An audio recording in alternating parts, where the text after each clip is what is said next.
Madame, Messieurs, bonjour et bienvenue au Flash Info sur Kivu Morning Post. Nous sommes au mercredi 19 mars 2025. Des affrontements violents ont éclaté ce mercredi 19 mars 2025 dans le territoire de Fizi, en province du Kivu, dans l'est de la RDC. Les Wazalendo, alliés à l'armée congolaise, combattent les rebelles des Twirwaneho, soutenus par l'AFC M23. Des combats d'armement lourd sont signalés à Mikengi et Kakangara. À 3 h du matin, les Wazalendo du général Kakobanya ont attaqué les positions de l'AFC Twirwaneho à Mikengi. D'autres combats ont eu lieu à Mulisa et Kakangara sous le commandement du général Ngomandito.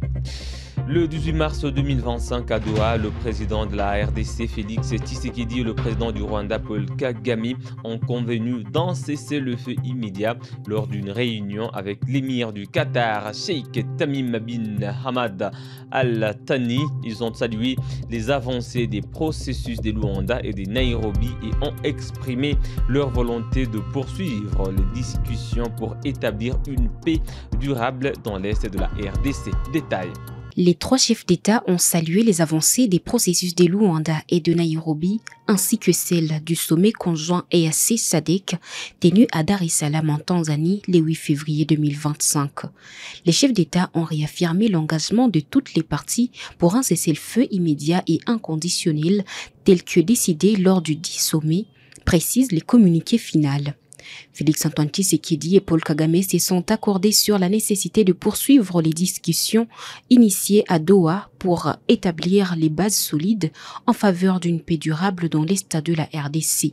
Les communiqués indiquent que ces efforts s'inscrivent dans un dynamique où les processus de Luanda et de Nairobi sont désormais fusionnés et ou alliés. Les présidents congolais et rwandais ont également exprimé leur gratitude envers le Qatar et son émir pour son hospitalité et pour avoir organisé cette réunion fructueuse qui a contribué à renforcer la confiance dans un engagement commun en faveur d'un avenir sûr et stable pour la RDC et la région. La rencontre entre ces deux chefs d'État arrive alors que les dialogues directs prévus entre le gouvernement congolais et le M23 n'a pas abouti. Le général de brigade Muhondosi Muyusa Constantin et le nouveau commandant de la 34e région militaire a annoncé mardi la 3e zone de défense. Il a rejoint son état-major à Walikale après des échanges à Kisangani. L'état-major a été délocalisé de Goma, occupé par l'AFC M23 depuis janvier 2025.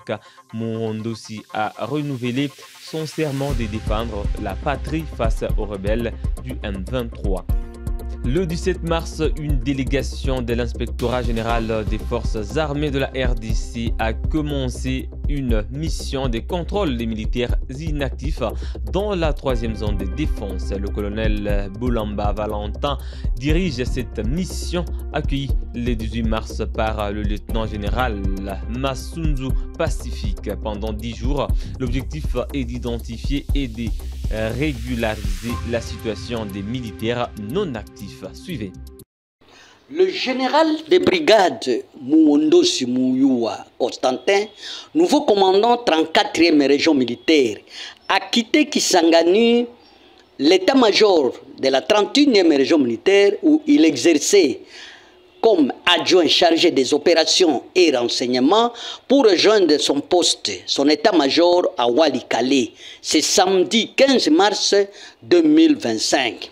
Une occasion pour le commandant 31e région militaire, général-major Mujingamis Timothée, a souhaité au nouveau commandant 34e région militaire les succès dans sa mission. La séparation, oui, mais la confiance placée à la personne du commandant 34e région militaire par hiérarchie, général Constantin Muhondosi, demande le patriotisme. Suivons le général de brigade Muhondosi Constantin, commandant 34e région militaire. Le deuxième mot, c'est dire que nous sommes là, nous restons patriotes. Nous allons défendre notre patrie jusqu'au sacrifice suprême. Nous ferons vraiment l'essentiel. Qui est le général de brigade Muhondosi Muyuwa Constantin? Il fut chargé des opérations et renseignements à la 21e région militaire et à la 31e région militaire. Maintenant, commandant 34e région militaire dans la province du Nord Kivu à Walikale. Madame, monsieur, voilà qui met un terme à ce flash info sur Kivu Morning Post. Merci à vous d'avoir suivi le début à la fin. On se fixe un nouveau rendez-vous d'actualité. À très bientôt.